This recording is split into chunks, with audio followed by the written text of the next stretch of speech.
영가나 뭐 빙의가 됐다 그래서 무조건 그걸 다 쫓아내려고만 하는 것이 이제 보통 서양의 종교나 무속이나 이런 데서는 영가의 장애가 어떤 생기게 되면 이걸 악마의 장난이라고 취급을 하고 또는 삿된 영혼이라고 인정하고선 어떤 방법을 동원해서라도 쫓아내려고만 그렇게 합니다.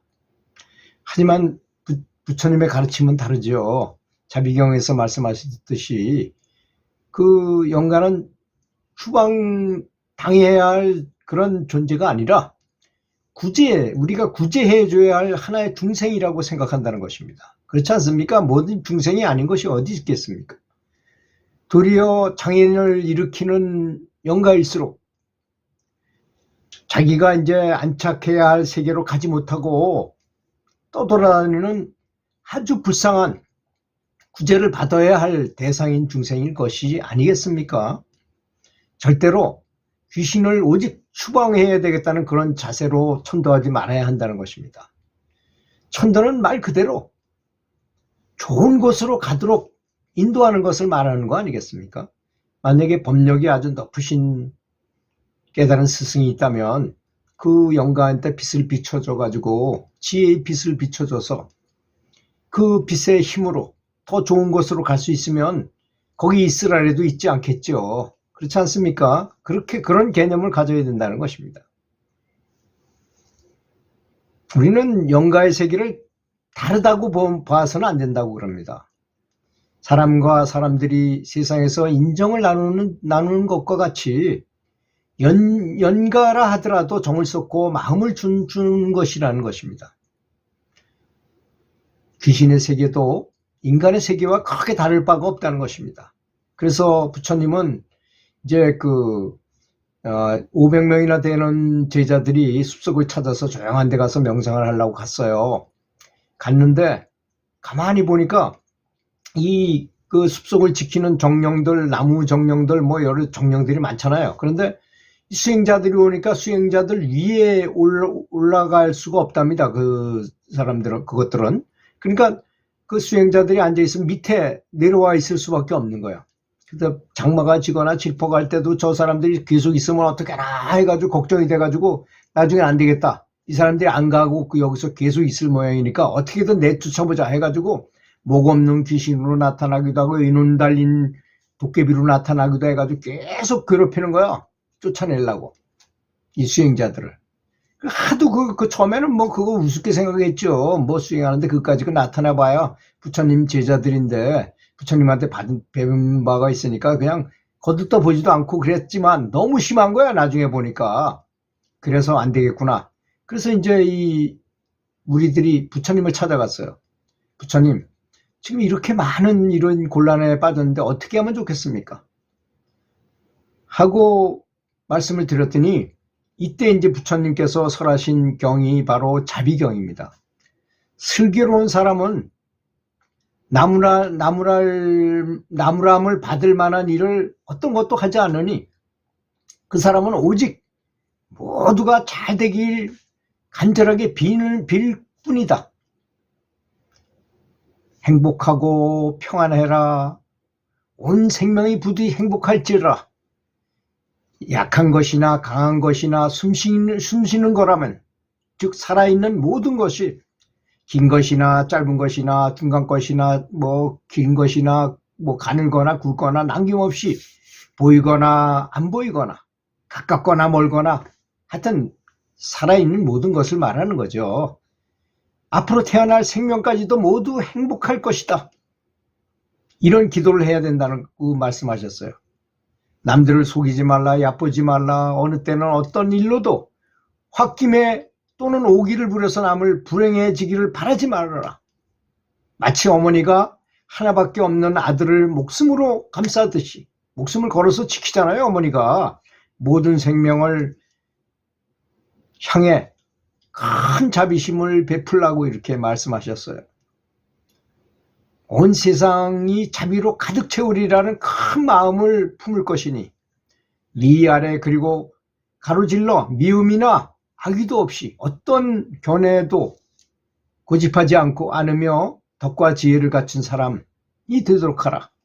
욕망을 다스리는 사람은 다시 윤회하지 않을 것이기 때문이다.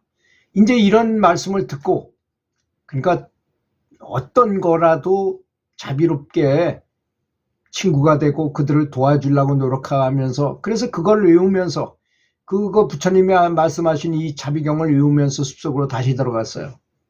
근데 정령들의 입장에서 보니까 이 사람들이 어딜 갔다 오더니 빛이 또 환해져가지고 오면서 자기들한테 아주 선한 빛을 주는 거야. 그래서 이 사람들하고 같이 있는 게 더 좋은 거예요, 오히려.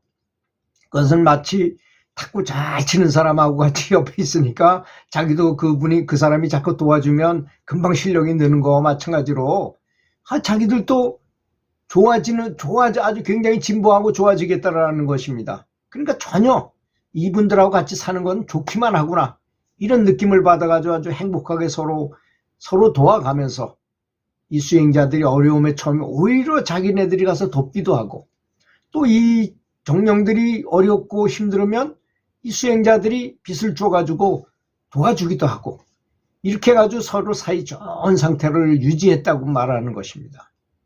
그러니까 우리가 연부를 하거나 명상하거나 수행을 하거나 기도, 여러 가지 이런 수행을 하는 이유가 뭐냐면 빛을 얻어야 된다는 것입니다. 사실 우리는 연부를 하거나 참선을 하거나 기도를 하면 어떤 현상이 일어나는지를 이 영안이 안 열렸기 때문에 잘 모를 뿐이지만, 사실 우리 사람은 다 에너지 센터가 있잖아요. 7군데나 되는 에너지 센터가 있어서 이렇게 간절히 기도를 하거나 연부를 하거나 이렇게 하게 되면 이 에너지 센터에 빛이 많이 모이게 됩니다. 그걸 의도 기도라고 말하는데요. 중국말을 써서 미안한데, 의도 기도, 생각이 뜻이 가니까 기도 따라온다, 에너지도 따라온다, 이런 뜻이잖아요. 그러니까 간절하게 남이 잘 되도록 기도를 하면 남도 좋아지는 건 분명하지만 내가 먼저 좋아져요. 나의 에너지 센터가 엄청 강해집니다. 그 빛이 많아야만 누군가를 도울 수 있게 되는 거죠. 은행에 잔고도 없는 사람이 남을 돈을 빌려줄 수 있나요? 누굴 도와줄 수가 없잖아요, 돈이 없으니까.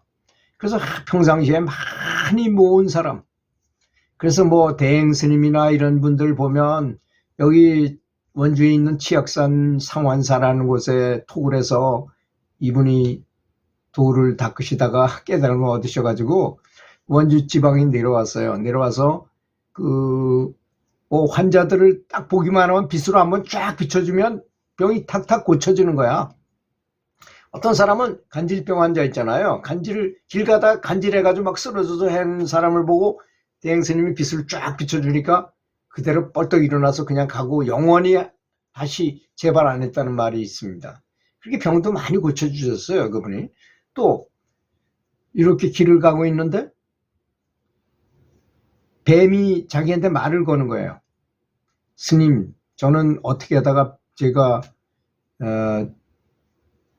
뱀이 됐는데 저 좀 천도해 주세요. 그러니까 이 스님이 딱 관해 보니까 이 친구가 전생에 그 상원사 주지였어요.